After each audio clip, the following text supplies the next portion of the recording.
Christmas is coming. But we know what that entails, right? Coated up with Santa's fur red coat and colorful, multicolored candy canes and other things like that. But most people could tell you what the basics of the holiday are. It's meant to celebrate Jesus' coming into the world through the birth to the Virgin Mary. Advent is something a little bit different. Even though as a season, Advent is actually much older in its origins in the church, it's easy for us to forget what this season is actually about. At worst, it's just an extension of Christmas, as if Christmas Day was the end of a month-long celebration and not the beginning of a 12-day celebration. At best, Advent's a sort of pre-game for the great party that occurs during Christmas. But even this pre-game notion doesn't fully get at the purpose of Advent or why it is that we celebrate it. But we do get at the sense of what Advent is about and what it is for in our reading from the Gospel today. There, Jesus tells his disciples about the coming of the Son of Man, the event that is supposed to mark the end of the world. And in describing what is to come, Jesus turns to the story of Noah to illustrate what is about to happen. And the story of Noah is one that Jesus' disciples would have been familiar with, just as many of us here today are familiar with it. We have the story of mankind grown so sinful and terrible that God can no longer stand idly by.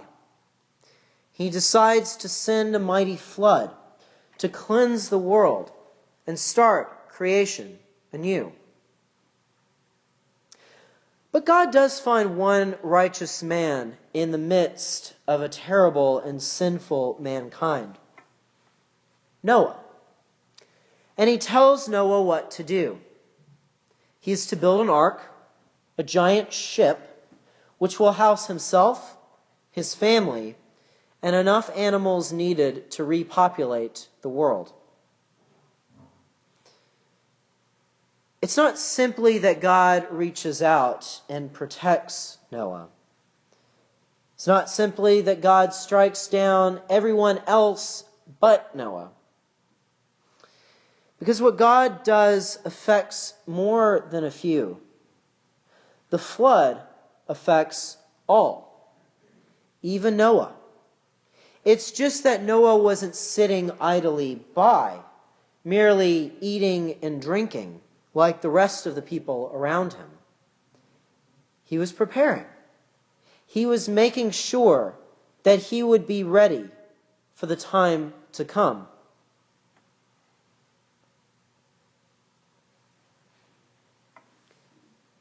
Being prepared. Being ready. This is the point of the other examples that Jesus gives us in the gospel today.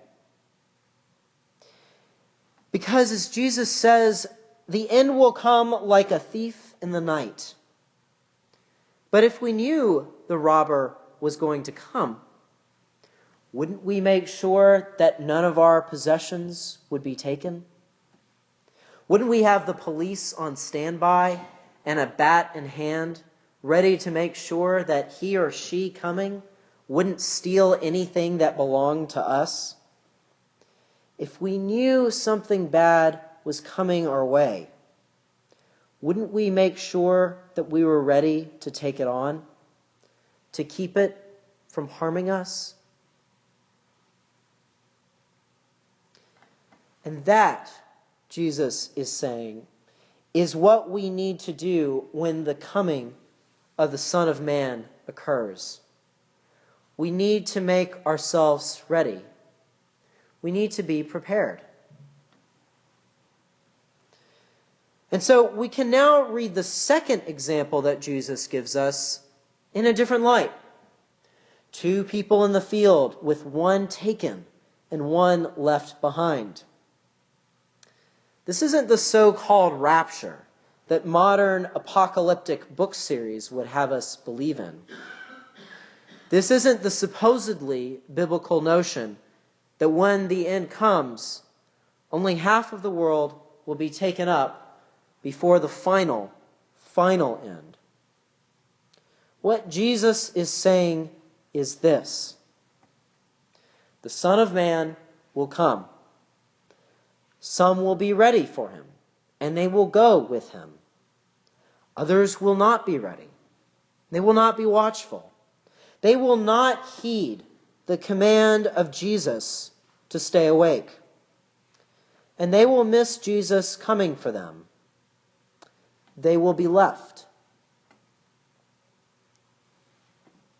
We are asked to be awake, to be watchful, to be ready, to be like the handmaiden in the stained glass window by the altar, with her lamp ready, there to go in with Jesus to the great banquet behind the door. And we are called to have our lamps too, to be ready for when Jesus calls us. And we are not called to be ready only at a certain point, only at a certain when, at some point in the future, down the line. We are called to be ready now, because we don't know when any of this will happen. We don't know when the end will be. To be honest, the details of the end are mostly limited to be ready. To be ready for when, as we discussed in our prayer this morning, in our collect, and as we will say together when we say the creed, he shall come again with glory to judge both the quick and the dead.